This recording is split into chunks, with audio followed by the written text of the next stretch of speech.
Okay, now we are going to cover widgets. This is one of the more prominent things that most blog owners like to use and like to customize about their theme is what is displayed in their sidebar.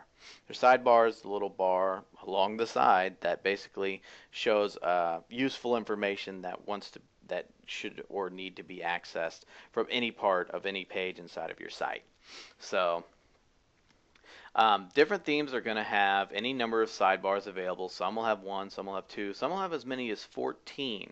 So you're going to have a wide variety available depending upon the theme that you select. And we're going to go through each of these things one at a time. So the archives. The archives are basically exactly what they say they are. Archives will basically give you a list of month and year of all your old posts. So however many posts you have across however many months is going to show up in an archive list. You are going to be able to show the post counts, how many posts are within each month and year, and and that will basically keep growing as your blog grows. One thing about the archives, though, is that as you maybe accumulate up to 4 years worth of blog posts, that list is going to get pretty long. So WordPress gave you the option to display it as a drop down. So now instead of taking up 48 lines in your sidebar, which is pretty valuable real estate, you instead can display one line, which is a drop down. They can select it and it'll automatically go to that archive post. You simply give it a title and you're all set to go. All right, the next is the calendar. If people want to go over maybe a posting that you did maybe earlier in the month, but not necessarily old enough to go through the archives, which is over a month old, you usually want to be able to access that through the calendar. Every day that you post is going to show up as a link on your calendar, and WordPress will update that automatically for you for quick and easy access. It's a very handy feature in your sidebar. Your categories. Your categories will basically show all of the categories that you have, and it'll also, just like your archives, either be able to show it as a drop down if you have a large list of categories, and show how many posts that you have within each of your categories. And also another very handy feature is the hierarchy. Sometimes you want to be able to show all the subcategories within the categories, and sometimes you don't. So to be able to do that, you can just click the show hierarchy and it'll show all your subcategories for you. So that's a very handy thing to have to keep your blog structured and organized, is your categories. Your links. Your links is basically, like I said, your blog roll. You can show every single link here, and you have your different options available, such as the description if you decided to put one in there, and also an image, which is an advanced feature if you wanted to have an image next to each link. But the handy part about this was that if you want to, you can only show a certain category of links in this individual link section. So let's say if you want to have your links to your blog roll, but then you created another category, you can put in, you can save this, minimize that, and you can create another link section that shows a different category in there as well. So it's very handy to have. Your metadata. Your metadata is just a fancy way of saying your login, log out, and all that other, your feed link and and your admin link and the WordPress links and all those little supplemental stuff that kind of didn't have a place but needed to be shown. So this will give you all those little links that you need to have on your site, especially if you have registered users that log in and interact with your site on a logged in basis versus a guest basis. So the metadata is very important to have if you have that kind of stuff. Pages. Very important thing about this pages section is not only obviously does it show your pages, but there's an extra feature in there that you want to have. Obviously you can sort by page different items such as your page order, your page ID, or just the title as normal. But there's a little exclude section. Let's say if you had a thank you page or a password protected page that you didn't want the whole world to know about, you can exclude it by an ID. So let's say if you had page ID 3 and page ID 10, you could put that in there and it will not show up in that pages section. That's a very, very useful tool to have inside of this widget, is the exclude. You find pages by going to the pages section, which we'll do right now. And if you hover over it at the bottom of your browser, depending on what the browser is, it'll show exactly what your ID is. You can't see it right now for security reasons under this video, but if you highlight it, you'll see the link, and at the very, very end of that link is an actual number, and that number is your page ID. So you simply go back to your widgets, and you just simply enter that page that you want to exclude, and it won't show up. It's a very useful tool. Recent comments and recent posts are pretty much the same thing. They're pretty self-explanatory. You can add anywhere between 1 and 15 comments for people to show, and that really helps your visitors engage in your conversation and see what the latest stuff is on your site.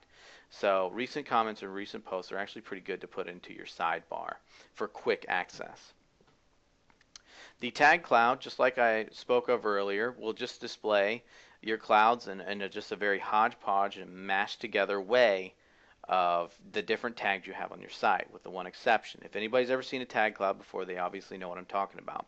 The more of a single word that you add as a tag inside of all of your posts, the more prominent it will be in your tag cloud.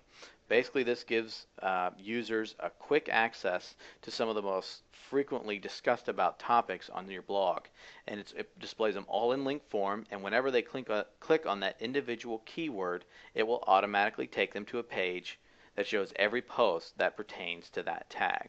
So it's actually pretty handy to use if you want people quick access to common topics that are spread across multiple categories or spread across your blog. The search feature usually is displayed at the top of a sidebar, and the good thing about the search feature is if you do not display a title, it will not show one. So it'll only display the search box and the search button. So it's actually a little tidbit there that not many people know about. So if you want a quick search on your sidebar to be able to search your entire site, you just simply add it to your sidebar. Alright, and the RSS feed. This is a very powerful tool that you can use inside of your sidebar. The RSS feed will basically allow you to enter any RSS feed URL, not just ones from your blog or your site, but any one that you can find on the internet. So if you have a blog that you enjoy reading, you talk about all the time, you can maybe put their feed in there. Or maybe if you have a certain feed from, let's say, a Google search or something along those lines, you can put that feed into here and it will display the posts in your sidebar and the little feed items for your visitors and your guests and your registered users to get quick access to. So it's a very valuable tool to use if, let's say, that you have frequently updating content from different areas of the net that you don't want to necessarily do all yourself. A good RSS feed in your sidebar will take care of that for you. And I saved one of the most commonly used, widely flexible, and one of the best widgets in the entire arsenal of widgets you have with WordPress for last. And that is your text. And this is basically a free-for-all, do anything you want, arbitrary text or HTML section. If you want to add a simple welcome comment, if you wanted to add latest news here, if you wanted to add AdSense code, if you wanted to add an opt-in code from, let's say, an autoresponder, you can add anything you want into this text box. We'll also go over things such as shortcodes later, but you can even add things along those lines as well. You can add just about anything into this text box and have it displayed upon your sidebar. It's a very, very, very powerful tool that's available because of how flexible it is. So, a couple other quick things I wanted to go over real quick is that you can add multiple of the same thing inside of your sidebar. Let's say if I had 3 different text things that I wanted to add, I can add them all into the same sidebar, which is a very handy tool. Also, let's say if you're working on something, let's say such as text or something along those lines, and you wanted to continue working on it, but you didn't want to necessarily show it on your sidebar just yet, you can keep it in the inactive widgets section. That will still save all the data that's inside of it, but it will not display it on your sidebar. So it's actually a pretty useful tool to have. And anytime you ever want to get rid of something in your sidebar, just simply drag it out and it'll go away. Same thing with the inactive widgets. You say, I don't actually want to add this to my sidebar, I want to get rid of it, just drag it out and it'll auto update for you. You can also reorder your sidebar by simply dragging and dropping. There's no need to save, it saves everything automatically for you. So it's a very handy and very, very robust tool to use. And that pretty much does it for widgets. One other thing is that a lot of plugins will add widgets automatically to this section.